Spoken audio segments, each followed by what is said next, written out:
Sir,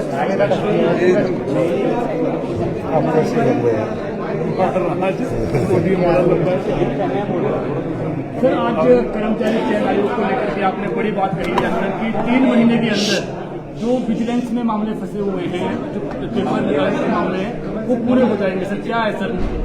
देखिए, पहले तो जयराम ठाकुर जी जो पूर्व मुख्यमंत्री थे, उन्होंने हमसे सवाल किया। सवाल था रोजगार देने से संबंधित, लेकिन वो अधीनस्थ सेवा चयन बोर्ड के सवाल पर आ गए और हमने बताया कि अधीनस्थ सेवा चयन बोर्ड पर जो भ्रष्टाचार हुआ है, किस प्रकार पेपरों को बेचा गया, उसके बारे में हमने पूरा विस्तृत जानकारी आज सदन में रखी। तकरीबन 339 के करीब जिनमें कोई रिजल्ट को हमने डिक्लेयर कर दिया है और बाकी वेटनरी फार्मेसी है और जो 3 है वो लोक सेवा आयोग के पास उसकी डॉक्यूमेंटेशंस की वेरिफिकेशन हो रही है और जल्दी उनके रिजल्ट निकल जाएंगे। जिन 9 केसों में FIR दर्ज है, उनकी इंक्वायरी चल रही है। उसके अलावा जो और 13 पोस्ट कार्ड है, उनकी हम जिनकी इंक्वायरी नहीं है, उनको 3 महीने के अंदर हमने निकालने के लिए कहा है। और जब पुलिस केस बनता है तो काफ़ी कानूनी अड़चनें होती है और कानूनी अड़चनों को दूर करके ही वो रिजल्ट निकाला जाता है। ये तो कहीं ऐसा ना हो कि कानूनी अड़चनों में फंसकर पीछे जो ओम प्रकाश चौटाला जी की जो अपनी पार्टी थी, उन्हें क्यों सजा हुई थी पता है? उसमें JBT में घोटाला हुआ था और उन्हें सजा हुई थी। तो हम पूरी कानूनी प्रक्रिया से बाहर निकलकर उस संदर्भ में युवाओं के साथ जो भी न्याय होगा उसको कर रहे हैं। तो इस संदर्भ में हमने जयराम जी को जवाब दिया और कहा कि ये जो भ्रष्टाचार हमीरपुर के अधीनस्थ चयन बोर्ड में हुआ है, उसको हमने भंग करके एक अपनी सरकार की कर्तव्यनिष्ठा और ईमानदारी दिखाई है। हमने पुलिस भर्ती की तरफ नहीं किया। पेपर लीक हुआ, किसी का पता लगा और पेपर रद्द कर दिया और दोबारा भर्ती कर दी, वो ढकने वाली बात थी।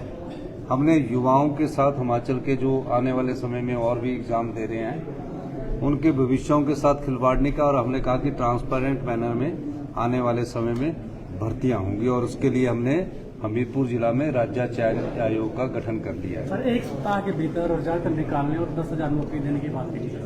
नहीं, 1 सप्ताह के भीतर नहीं। आप सुनिए, करिए, मेरी रिकॉर्डिंग निकाल लीजिए।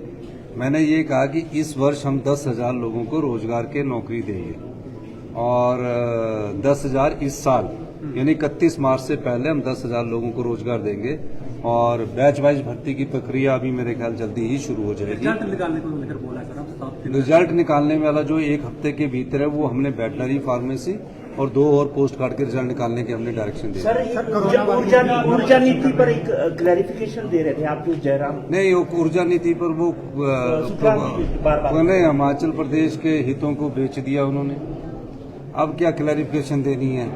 अब तो वो समझ गए हैं। जब हमने उठ कर कह रहे हैं कि सुन्नी, लूरी, धोला सीट, डोगरी प्रोजेक्ट में हिमाचल का जो अधिकार था 12% फ्री रॉयल्टी का, उसको उन्होंने नहीं लिया और उसके साथ 12 से 30 साल में जो हमको 18% मिलनी चाहिए वो नहीं लिया।